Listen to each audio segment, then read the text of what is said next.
The following podcast is for mature audiences. Well, immature adults with potty mouths. Listener discretion is advised. As soon as cell phones could shoot decent quality video and upload directly to social media, amateurs became influencers. Those who didn't have a voice suddenly had masses hanging on their every word, and folks with a cause had a megaphone, or at least a microphone. The idea of standing for something in our society can be a double-edged sword. To be labeled as a warrior for social justice, is it a compliment or a pejorative term? With great power comes great scrutiny. Today we'll discuss what it's like to be a social justice warrior. So get ready for a really fun, really interesting conversation with the girl with the microphone. I'm your host, Matt, and this is the Going There podcast. So tell no lies to all the world. Wonder if it all will end. Wish for angels to rise up, but we might never win. We all live on in what we do, and on in the here and now, till all is gone, even human. Pour yourself a drink, 'cause we're going there. Taboo topics are back on the table. So it looks like we don't have a full panel, but we do, because all of the personalities on the other side of this conversation. But let's start with introducing my co-host, this sexy woman to my left. Hi, I'm Lindsay Baker. I'm a producer on the Going There podcast, an HR professional, and big fan of our guest today. And please introduce yourself, the woman who should need no introduction, but she will anyway. Hi, everybody. I'm Kate. You might know me as the girl with the microphone, at Girl with the Microphone, wherever you are social mediaing. So, Kate, what put you on the map? What put me on the map was trolling Trump rallies, like Trump standouts on the street back in 2020, right before the election. Love the it. Fall of 2020. Love it. Thank you. Thank you. Yeah, let's take a look at Satan's butthole. I mean, not really, but let's look at that. All aboard the Trump train! Woo! Next stop, Satan's butthole! Woo! Obviously, some people might look at that and be like, oh, this person's just being a jerk or being mean to this demographic. But the reality is it's definitely satire, on top of the fact that you're not calling out a whole giant section of people in America. You're calling out the crazy of the crazies of the crazies, the extremists. Correct. And even more than that, just trying to... Honestly, it was less about calling them out, because I've gotten to a place where I don't really feel like people that are still supporting Trump are listening to anything. It was more about giving people on the left some catharsis and some release and some humor when things seemed really, really, really bad. So that was, it was something I was doing for myself, and I didn't realize how much it was going to help other people feel so much better. So that's what it really ended up being about, more than anything. And it was obviously catharsis for yourself as well, right? Oh, big time. I mean, that's why it started. It was not, I'm going to go get famous doing this. It was, I have a microphone. I see these people by my house every week, and they make me so angry. And I want them to know what I think of Donald Trump. So that was how it started. Well, and that's kind of interesting because you're in Massachusetts, which I tend to think is more of a progressive liberal area. And I don't want to stereotype the whole state, but that's a little bit surprising to me from that you're seeing them by your house. So, how does that speak to your community? Yeah, I mean, Massachusetts is definitely one of the most liberal progressive states in the whole country. I mean, we were the first to legalize gay marriage, and we were at the forefront of a lot of stuff. But I live in the center of the state where it's a little more rural. We're not near Boston, and we're not a very diverse area. It's super white, to some degree working class. So there are a lot of people who still fall on the right end of the spectrum, even in a state like this. And I think because they're so limited, they try to be even louder and crazier. So we definitely have some right-wing celebrities here that have made the news a lot.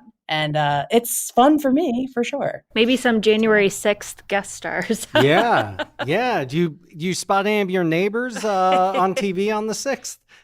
I do wonder, there is one video because on a lot of the videos, it's like similar people at all these different rallies. And I learned that it's like this same small group of people that goes to all the different rallies in Massachusetts. So yeah, there's at least one woman who had her flag on a fishing pole, and I feel like she probably should be investigated. That's she just gives the vibe to me. So I would not be surprised. I think there were at least a few mass holes at January 6th. That massholes. I fucking Which love that so usually much. is a term of endearment for Massachusetts Right. people, but here I'm using it as not. Yeah, I knew some folks from Boston years ago, and they were definite massholes, but like in a good way, you know? Yeah.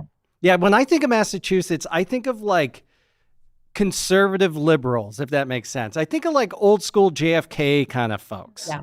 You know, it's Yeah, like, definitely like centrist Democrats, Kennedy Democrats. yeah. I mean, because there's a lot of money, there's a lot of wealth, especially in the Boston area, which is just increasingly becoming uninhabitable for the working class. People just are getting pushed further and further out of the city. So I mean, yes, there's definitely Republicans there, and it is mostly centrist Democrats. But by the I would say on the spectrum of like the whole country, even our centrists are a lot more liberal than a lot of other states. So Yeah. I was expecting you to maybe be in Minnesota or something like that, you know, where it's a little more of a mixed bag. everyone thinks I'm in Texas. I get that a lot. I get that I think I also look like a lot of people. I get that. Like, oh, do you live here? I feel like I saw you. But a lot of times people do think I'm in the South. So I'm here to tell you there are ding dongs everywhere you go. It doesn't matter what state you're in, how blue it is. Not one county in Massachusetts voted for Trump, which is like a badge of honor for me. But there were still, every single week, I could find a rally on multiple corners just within like 20 miles, 30 miles of my house. So, yeah. You had mentioned before, it's like your goal was never to be famous. And the term celebrity can mean so many things anymore. But there is a reality that I think especially some of the younger people and maybe just some of the more disillusioned people they think that fame or some form of celebrity is a goal, is something to aspire to, which I got to tell you, even as somebody running a podcast, my God, the last thing in the world I would ever want is to be famous. Has it taken a toll on you going from a regular masshole to a more famous masshole? Yeah, I mean, I would say that as the oldest child of three siblings who were very close together, I love attention because I didn't get a lot of it growing up, like individual attention. So I wasn't trying to get famous with this, but I also was very excited about it when it happened because I thought it was just so cool. And I have been trying to like get my voice out there just about politics in my own small ways, as long as I've been on social media, because I just can't shut up, as is evident by my videos.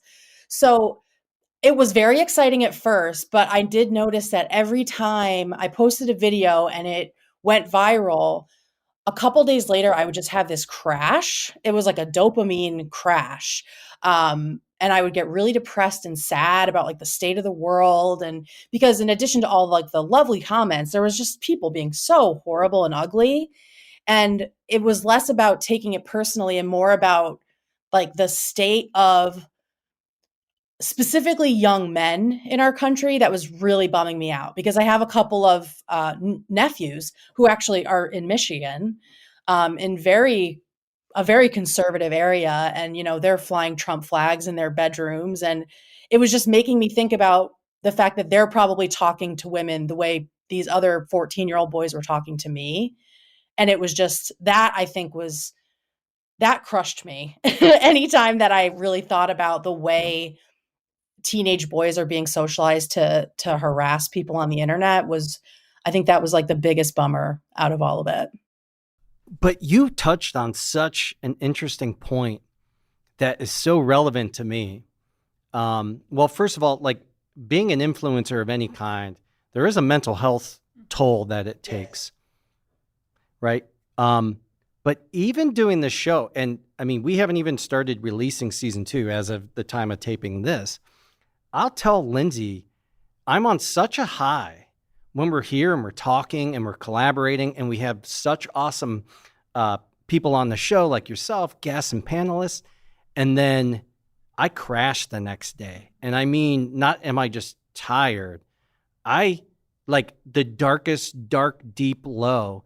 And I think some of that is that it's like coming down from a high. Your dopamine levels are so fucking high. And then suddenly all of those things that you were talking about start to sink in. And it's like, Jesus, are we fucked? Yeah. That's a real thing. And I think that's why people are surprised sometimes that comedians and actors and performers are depressed people, because it's not that they're depressed when they're on. It's you come down because it is like extreme high to low like that. Yeah. And it's the empathy that it takes to be on in front of people to do something that other people aren't doing. And I think that was a reason that my videos took off, because I assumed other people were doing it. I assumed other people were trolling these standouts, because how could you not? But people were frightened. People were scared, right? And I got that a lot in my comments, like, "Oh my God, be careful. What if they have guns?" Like, people were terrified of this. And so I think that vulnerability is also, I mean, it just wears you out after a while. And, there are these expectations specifically on digital creators to never stop, because as soon as you do, you start losing followers. And then it's really easy to get caught up in that. And that was also super depressing a lot of the time. But now I make what I want when I want to make it. And have much better mental health as a result of that. So honestly, that's what's the most important. It's been a juggling act for myself. And I started this podcast to try to make a positive change, to try to have these uncomfortable conversations, try to shed a light on some of the things that are getting ignored, but you can't do it at your own expense, because then it wasn't worthwhile. It was done in vain almost.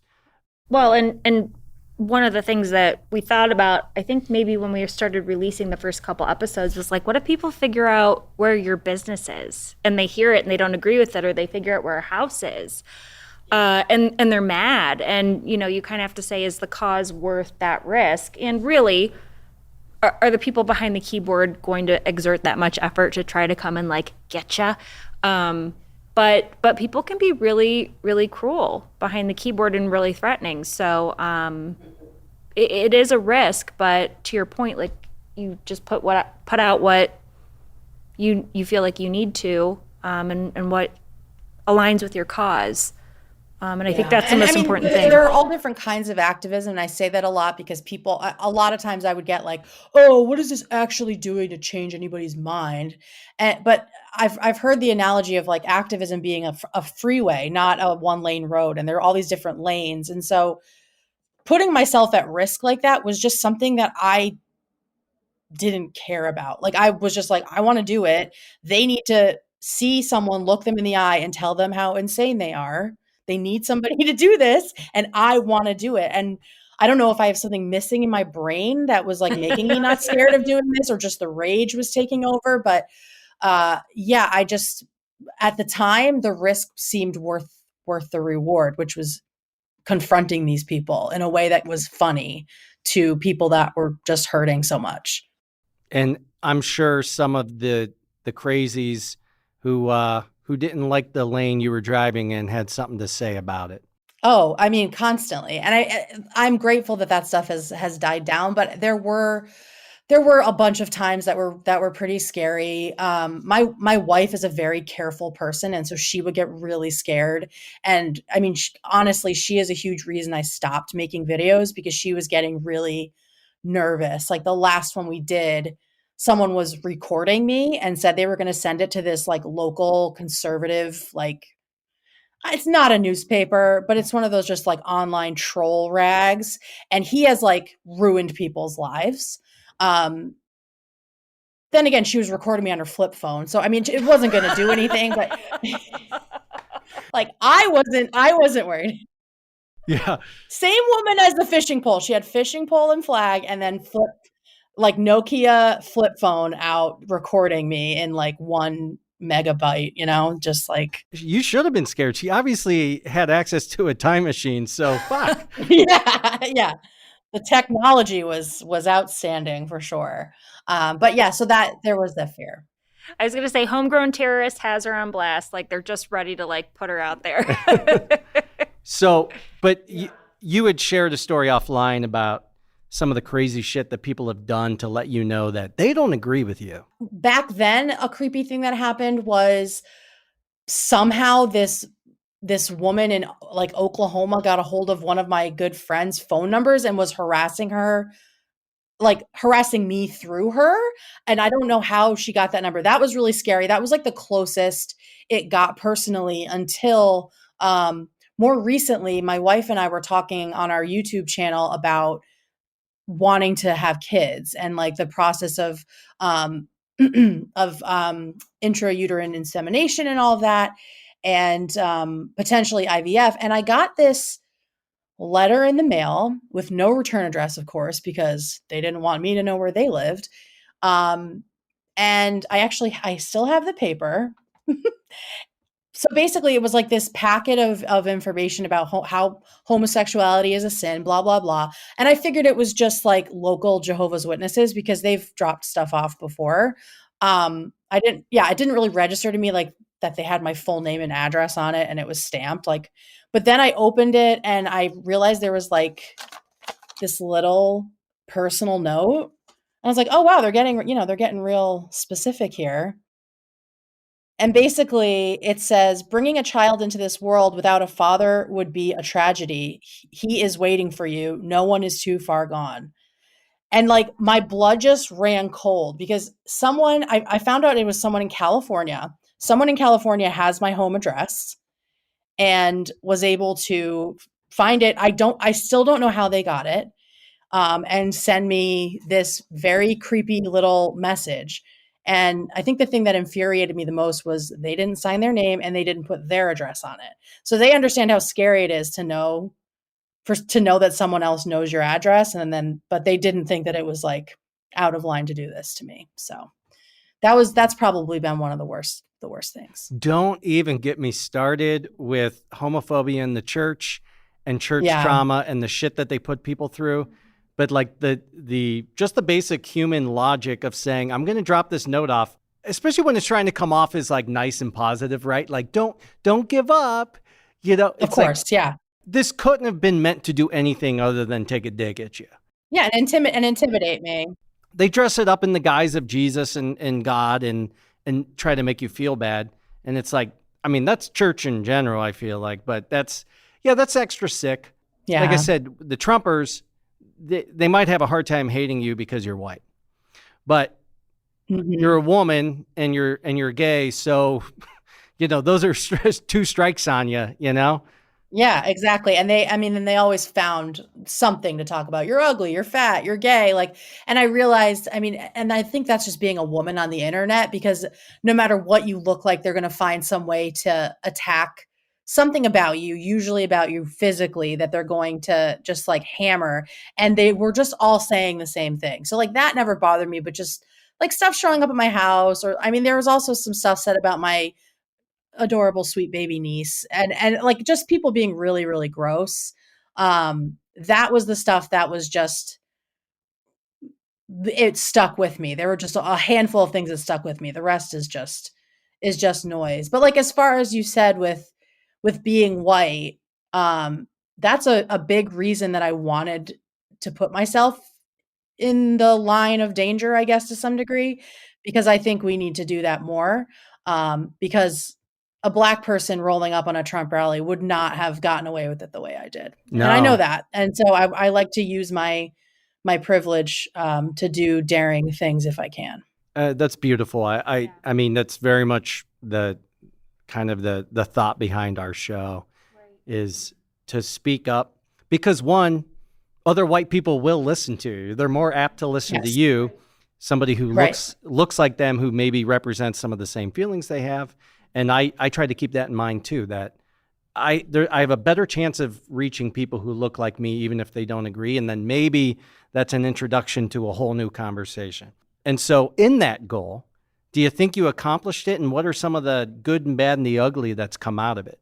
I think that I know that I accomplished something good because I raised a buttload of money for a lot of different progressive causes. Yes. Yeah. So I mean I'm glad that I'm glad that that's what I used the attention for when it was high. When I noticed that people were really like demanding more videos, I started saying, okay, if I can raise this much, I'll go do something crazy again. I started using that sort of as bait. And then that sort of spiraled into the big auction, the online auction that I did in the fall of 2020 to raise money for the two Georgia Senate races. And we raised $10,000 and split that between John Ossoff and Raphael Warnock, and they both won. I'm not saying that was my fault for thanks to me, but we did donate a bunch of money to them in the last minute. And I'm hoping that helped put ads somewhere they hadn't been, That's amazing. I mean, as tight as those races were, can't say you Yeah. didn't do it. Yeah. Yeah.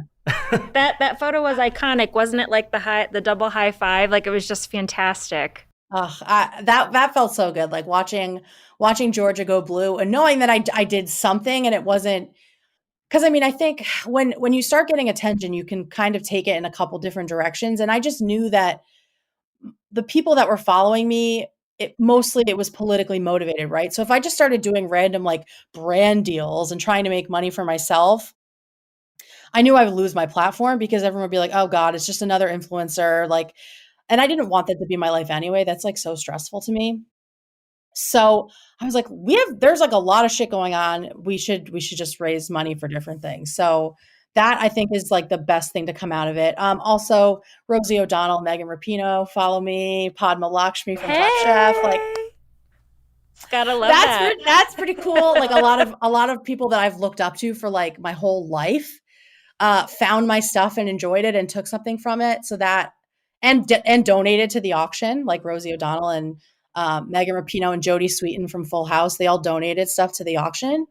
And they're just awesome people. I still have a crush on Jodie Sweetin. Like since second grade, I've had a huge crush on her. We tried to get her on the podcast. Can't get a hold of her. I think she knows. Give off that creepy dude vibe. She is the real deal. I mean, she's out in the streets in California with all like the anti-fascists. Yes. Yeah. She's like on the front lines getting shoved around by cops. I mean, Yeah. she is the shit. And so knowing that she has like any ounce of respect for me being silly in my car with a microphone, Stephanie Tanner was always the GOAT. So that beside myself. As far as bad and ugly, just the people being weird. Either just like the insults and stuff and the creepy stuff of, things showing up at my house.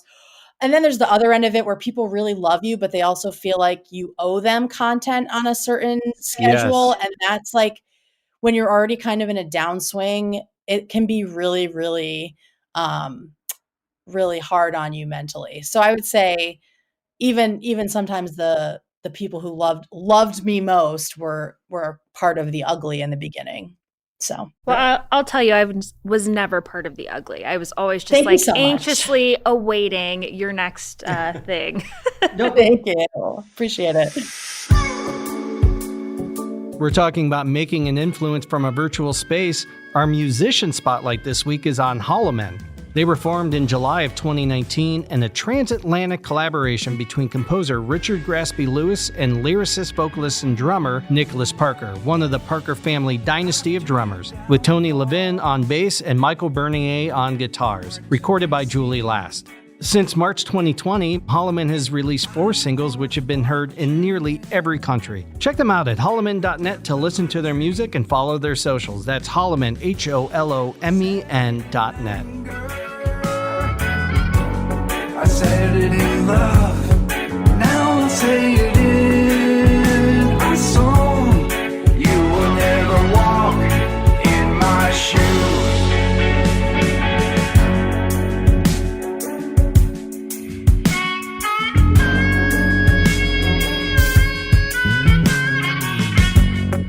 I've been working overtime. Leaves me wondering what's so out of line.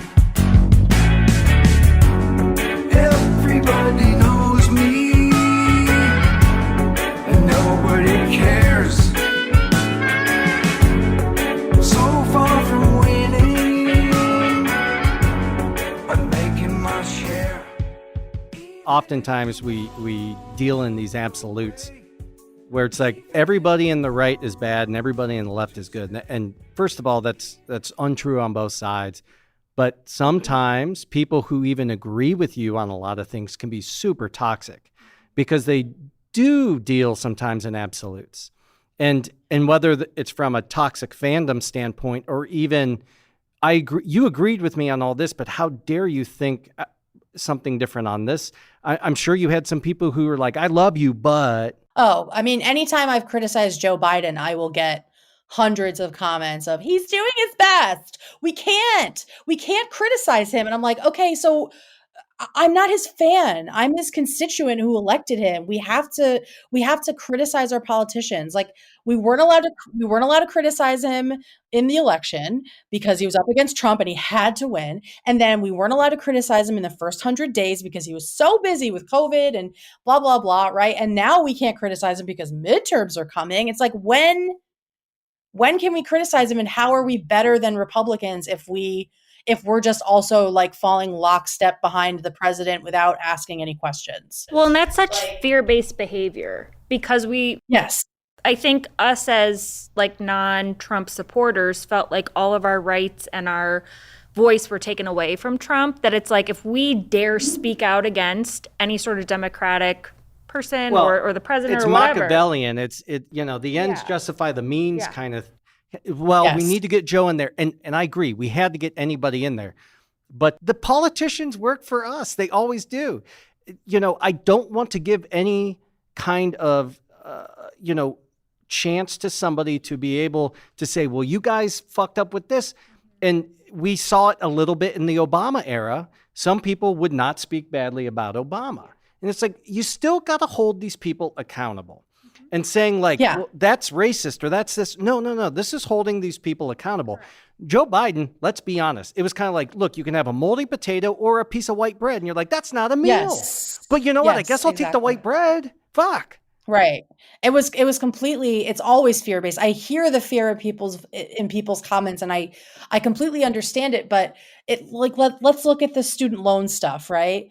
None of that would have happened. We would not have gotten a cent of forgiveness if more progressive people were not holding his feet to the fire in the primaries, in the actual run for president, and now. Because he moved to the left quite a bit on that, on healthcare, on a bunch of other issues, because we were talking about it and pushing him, and people close to him who were more progressive were talking to him about it. Like, it's okay to do that. It doesn't mean no one's going to vote for him or you're going to expose something horrible. Like we have to do that, or we're no better than the people that we're saying are like sycophants for following Trump off a cliff. Like, I'm just never going to be that person. I'm never going to be the one who's not going to criticize someone that we elect and pay for, That's what true patriotism is. You don't follow a person, you follow a movement. You're part of what is important to everyone across the board. And the things that Joe was promising were things that were going to have positive impacts on everybody, red, blue, and everything in between. Roe v. Wade is a perfect example. Roe could have been codified by the Democrats years ago. And they put it off so many times.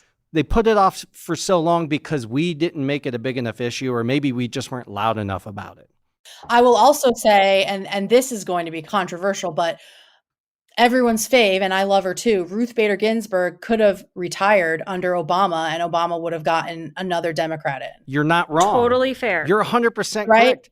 So Democrats yeah, are these bad are the at things we playing got to talk their about. own fucking game. Right. Democrats are like playing a chess match and realize that they've been playing checkers the whole time. They're like, we're going to outsmart them.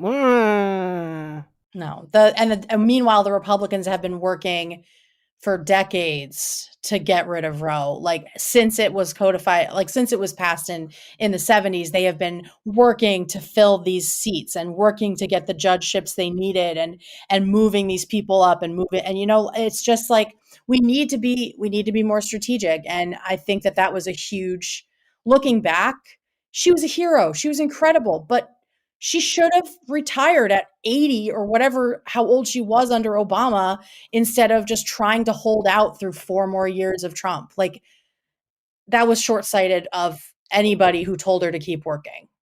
There's just so many people who had their hands in that pot.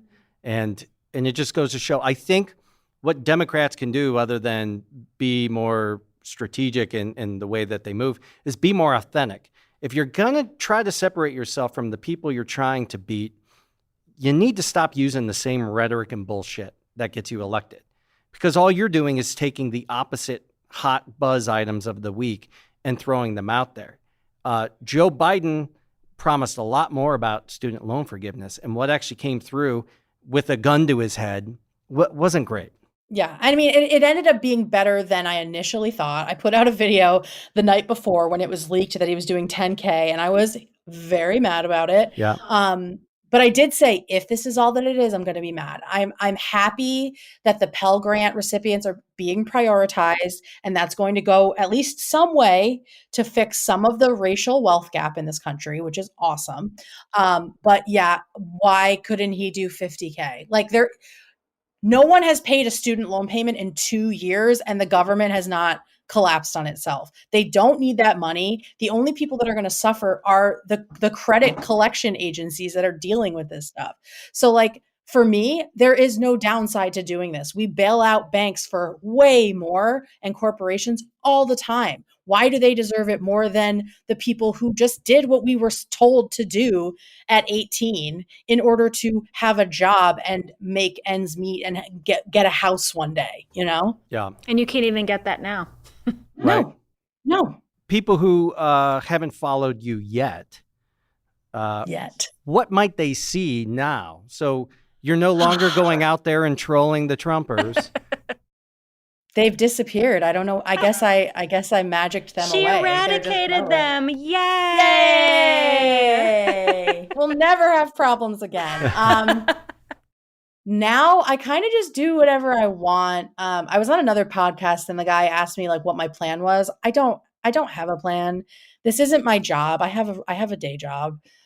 So I just post when the wind takes me. Like the last thing that really got stuck in my craw was Lauren Boebert talking about forgiving loans for lesbian dance theory majors. So I made a couple videos as a teacher of lesbian dance theory. And I teach at the Rosie O'Donnell College of Fine Arts. I've seen those videos. They're amazing.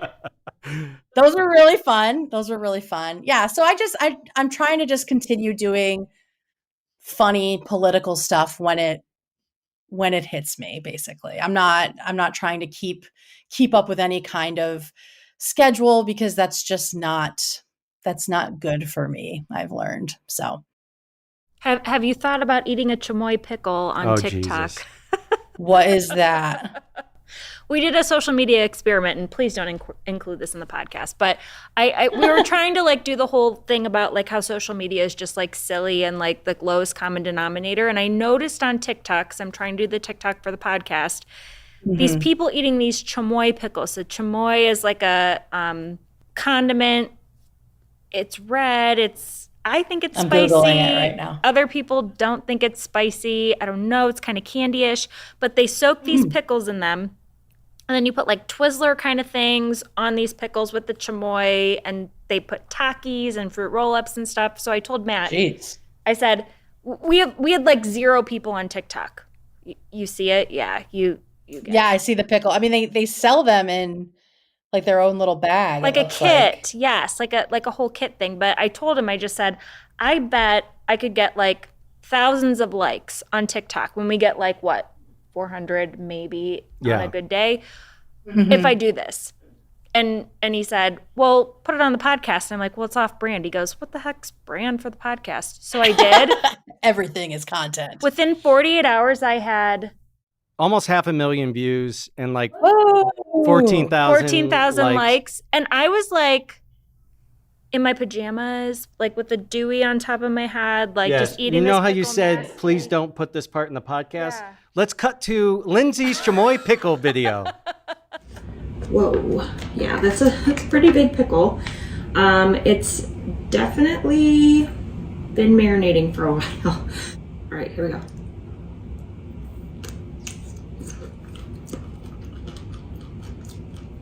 It's really sour, but there is a tiny bit of heat, and it's just like literally just liquid. All right.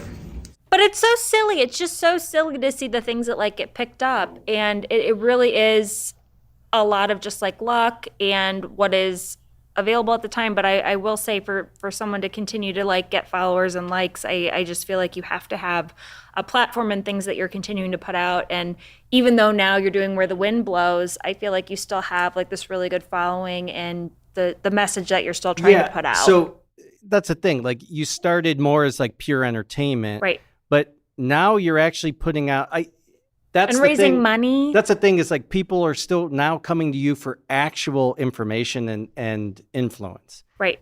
You know? Yeah. And that's really important because now you're using your voice in an authentic way. Not that there's anything wrong with the satire and the fun, but also people are looking to you, and you were a source of information, I'm sure, for a lot of people about like the Pell Grant piece of information on the forgiveness, on some of the things happening with Roe v. Wade.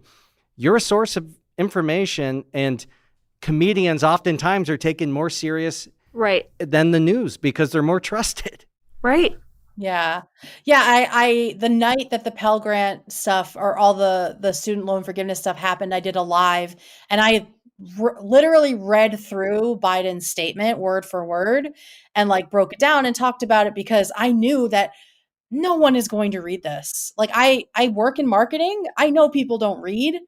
And you have to make it so easy for people or they're just not going to do it. And so I wanted to get out as much of the real information as I could. So people weren't just like sticking to this 10,000 and being really angry about it without realizing like, no, there's actually like positive racial implications that this has. And if we just say like, oh, the 10,000 isn't going to do anything, it's actually kind of erasing the fact that this is going to clear debt for a lot of Black students and former students, like clear it out and give them a better chance. So I wanted it to be very in depth. And there were like 70 people that stuck around for like the whole thing. Other people came in and out, but it was a pretty like good sized group of people that just sat there and listened and asked questions and we kind of like worked through it together to figure out what was going on and how you applied and everyone was, giving each other advice on public service loan forgiveness in the comments. So that's the kind of stuff that I like and I think going forward is like I said, don't have a plan, but I do enjoy helping educate like that. So, Well, it sounds like you've gone with your gut from the beginning. So why change that at this point? yeah, I try to just do what seems like it'll be fun and educational, and I just try to be careful about the way I go about it, so I'm not alienating people I didn't mean to alienate. Because that, like, I will say, I'm imperfect. We're all imperfect, right? And I think a mistake that a lot of political, specifically progressive entertainers, creators make is they think that they're infallible. And that's something you're seeing a lot on TikTok right now is just these creators getting dragged for making mistakes because they have positioned themselves as like the all-knowing, the objective fact, like I don't make any mistakes, I am perfect, I never step out of line, I'm never problematic. You just have to own it and also be careful that you're giving the most correct information because everyone has the entire internet at their fingertips. And just like Own your mistakes if something happens. Like, I used the phrase white trash once, and I got people saying, "Hey, you shouldn't use that. It's classist." And I was like, "Oh shit, I just meant these are trashy people, like they have horrible opinions." But when you look into the history of the word white trash, it's classist and it's racist because it's actually saying that these white people associate with black people. So I was like, okay, I'm going to put up a video explaining why I'm not using that anymore, instead of just taking it down and getting like defensive about it. So we just have to be careful. A lot of times you see people kind of dig their own holes deeper and deeper and deeper, trying to, and we've all probably been that person at one point in time in some kind of social context. But that's what I love. Like, I love this show because it allows you to be candid and vulnerable. And when I stick my foot in my mouth, which I'm sure I do all the time, it's part of the process. You can't have uncomfortable conversations and talk about things that matter and be perfect, because being perfect goes against the entire impetus, because perfection is tied to essentially white supremacy and the patriarchy. And the idea of admitting the flaws is part of what breaks it all down. You have to be like, okay, I get it. And then ask questions sometimes. Yeah. Like, literally the entire system, all the systems in this country, when you learn more about it, they're all set up to keep white people comfortable. Yeah. In every sense, right? Like, the police are here to protect us from anything, right? Like, you see white people calling the cops about the dumbest stuff when they feel the least bit uncomfortable. And I've learned that white privilege is this drug that you can take and just all of the discomfort goes away. If you just like back into it, it's super easy because you were raised with it. You can just shut your eyes, close your ears, and just stop thinking about anybody that's hurting around you. But we can't do that anymore. We need to lean into the discomfort, even our own, and dig up all the stuff that is racist and sexist and homophobic and transphobic in ourselves. Because if we position ourselves as the perfect ally, we're not realizing the plank in our own eye, as it were, to circle back to religion for a second. Well, and we have such a long way to go. I mean, oh yeah, from an inclusion standpoint, I think we try on this show to like give a little bit of a disclaimer, but we know we're going to put our foot in our mouths and we're going to say things that aren't as inclusive. And I think we try to mitigate that as best we can. But I think it all depends on intention. Like, if your intention is to be inclusive and you misstep, like, that's okay, versus being bigoted or, Well, and let's talk about the flip side of this too. Because the other element that goes on, especially on the internet, on social media, is people from across the board are waiting to jump on a mistake that you make. And Obama made a really important comment about this a while ago when somebody talked about somebody flubbing. They said the wrong word. I mean, I even had it out with progressives a few times when they talked about something Trump said. And I'm like, that was a slip of tongue. That wasn't a Freudian slip. There's times where, like, you have so much that you can take this guy down on. Don't pick that thing. There is this idea that, haha, you messed up because you're famous, fuck you. And that's toxic as shit. So when it's something important that somebody points out, I think it's great to address it. But there's always those people who are going to try to take you down because they're looking up to you. And I think sometimes it's like, I think in the right context, it's okay to either ignore it or point out the fact, like, dude, like, come on. There is no way to please everybody or not offend anyone. Yeah. And a lot of the times I think social media specifically fuels it, because if you are the first one to point out something problematic that someone else is doing, especially a famous person, you get clout for that. You get likes and you get attention. So it's like this instant gratification where people want to find something that's wrong in order to, build their own platform, build their own career, because you're instantly rewarded for doing this call out culture stuff. But I know multiple people who we all sort of came up into TikTok and Instagram around the same time. And they really leaned into that kind of call out culture, the tag and drag and, like expose videos on different people. All of them have been exposed and basically tarred and feathered off of TikTok because something came out about them. And everybody turned their weapons that they helped them form against them. And so that's why I've never done the tag and drag, because I'm like, I am not perfect. And I am not, especially as a white person, I am not going to position myself as some sort of arbiter of social justice. I just want to spread information and maybe make people laugh as well. But I don't want to position myself as like the social justice police, which is what it kind of turns into. Yeah, and I think it's really gross because there's nothing authentic about that. If you really believe that you're going to try to have a conversation and change this person's mindset and or behavior moving forward, that is obviously not the way to do it. No, it's literally for views, but people get lost in the sauce. They don't see it. They really think that they're doing what's best, they're doing what's right.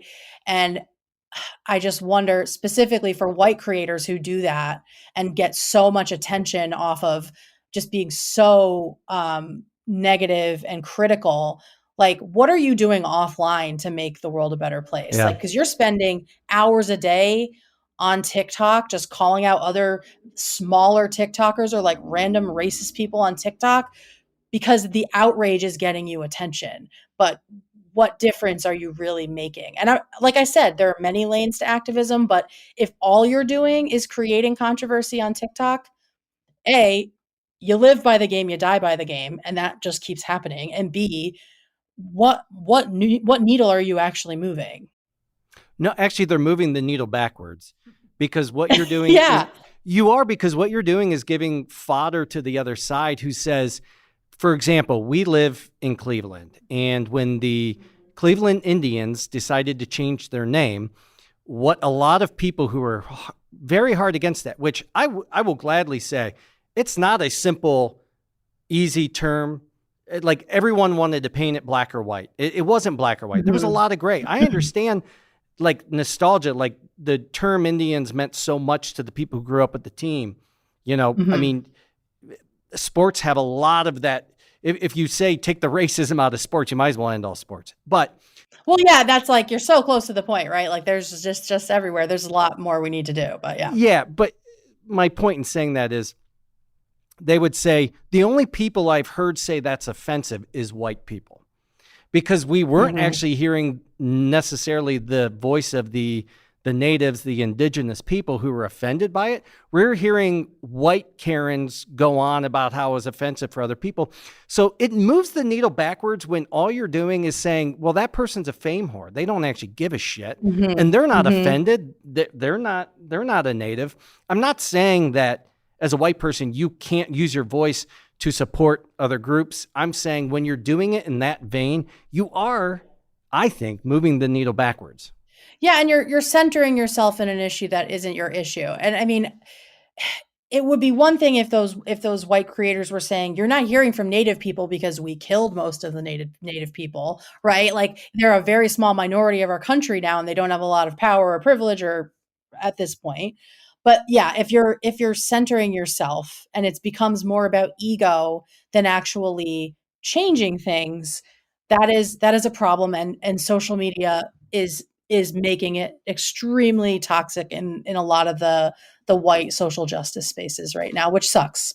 It really sucks because it does do harm to, I think, a lot of the movements that people are trying to get behind.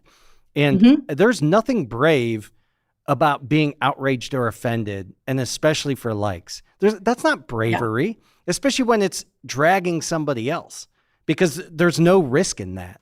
Yeah, exactly. And I mean, it ends up being risky for their own platform, because I have not seen it go well for one person who has built their whole platform on like stitching a video and calling people out and doxing them. Like that does not go well. Like just if you want to be big on TikTok, don't do that.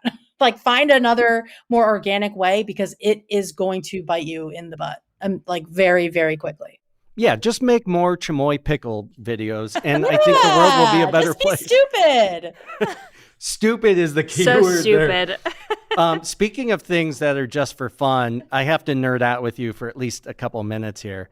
You have a podcast that I was like, That's pretty fucking cool. Yeah. My best friend Caitlin and I, we've been friends since we were 6 months old, and we run the Hey Beautiful podcast where we are rewatching How I Met Your Mother episode by episode and talking about it episode by episode. And it's taking a long time, but it is a labor of love. There's so many crazy things we could talk about. First of all, we have to say, I loved that show when it was on, was not thrilled with the ending. I don't think anybody was that whole last season. But I will fight with you on that, but I will not fight with you on it right now because I know we're short on time. yeah, that's good. It's a fight we can have at another time. Are you saying you enjoyed the whole last season, or you actually enjoyed the finale as well?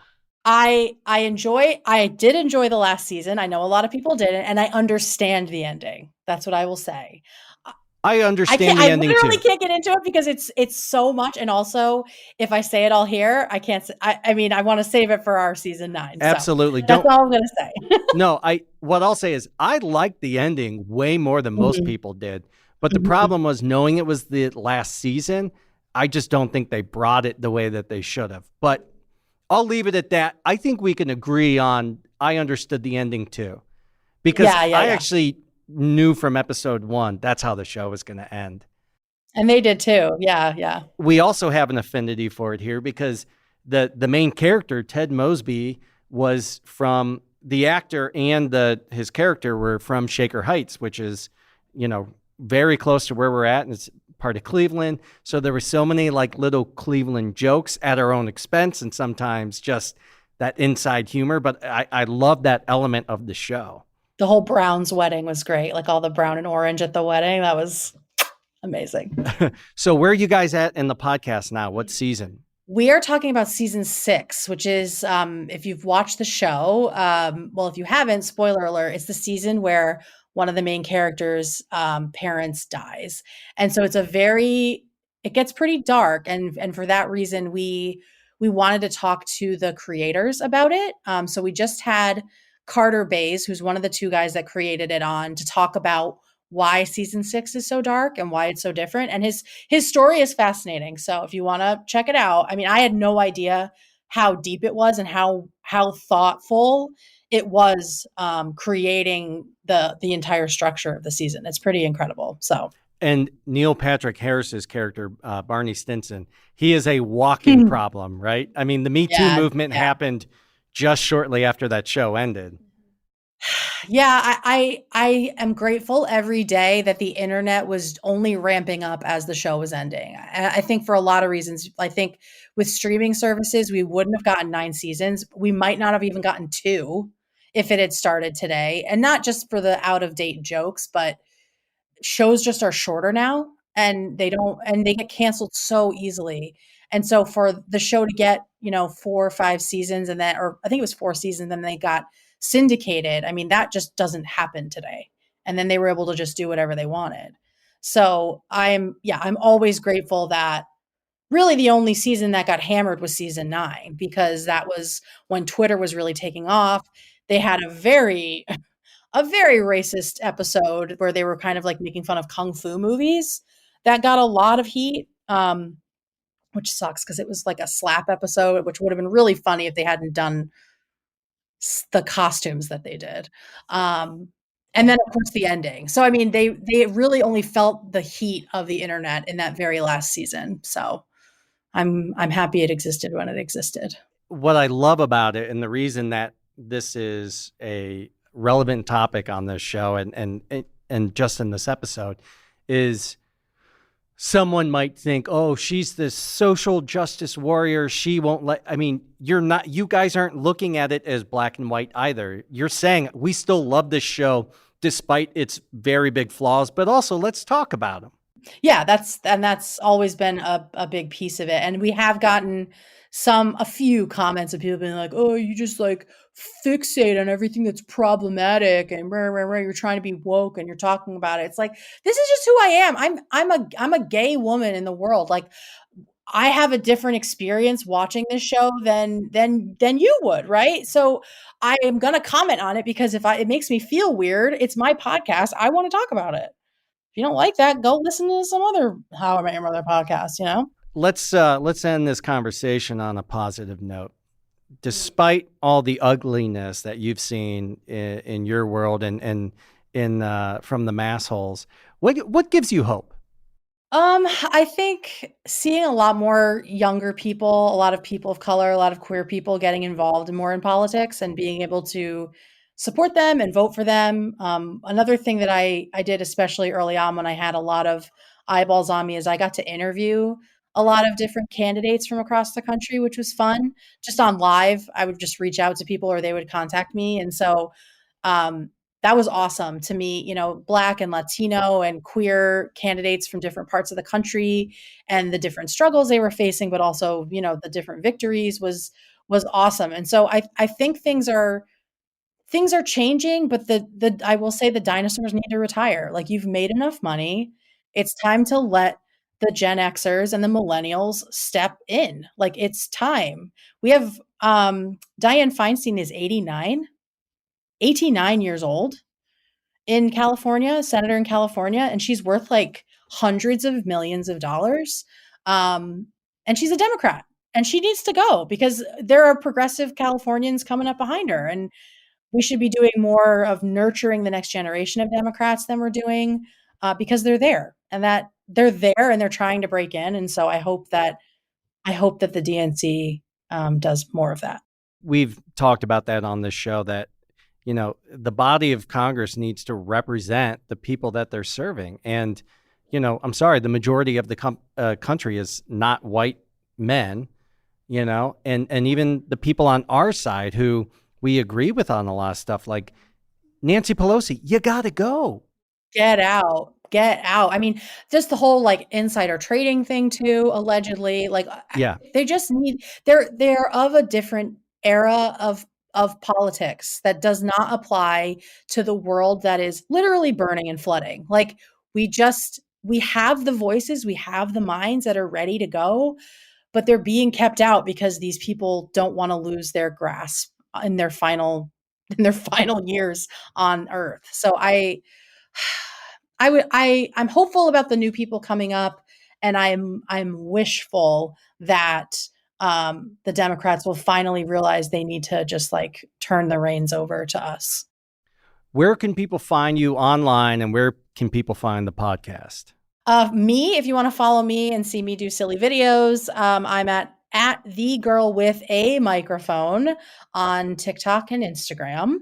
And my podcast is at Hey Beautiful Pod on Instagram and Twitter. Kate, thank you so much for being on this episode. We were just so excited to have this conversation with you, and we could nerd out anytime. I will talk about any good long-run television show with you at any point if you want. So thank you so much for being here and for having this conversation with us. And thank you. I will always eat a chamoy pickle with you via a stitch on TikTok if you would like. So okay, I might have to do that. Thank you both for having me. This was fabulous. Don't lose that microphone. No, never. It's right here. Yay! There she is.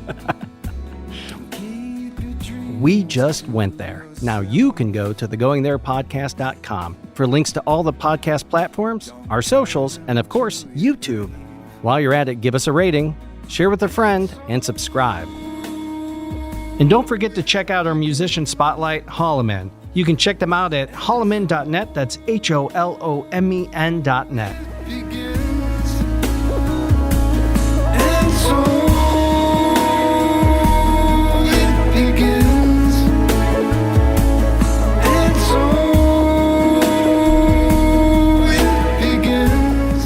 This podcast is made possible by its hosts and Frame One Media in association with Lindsay Baker, Joe Calley, and Bobby Thomas.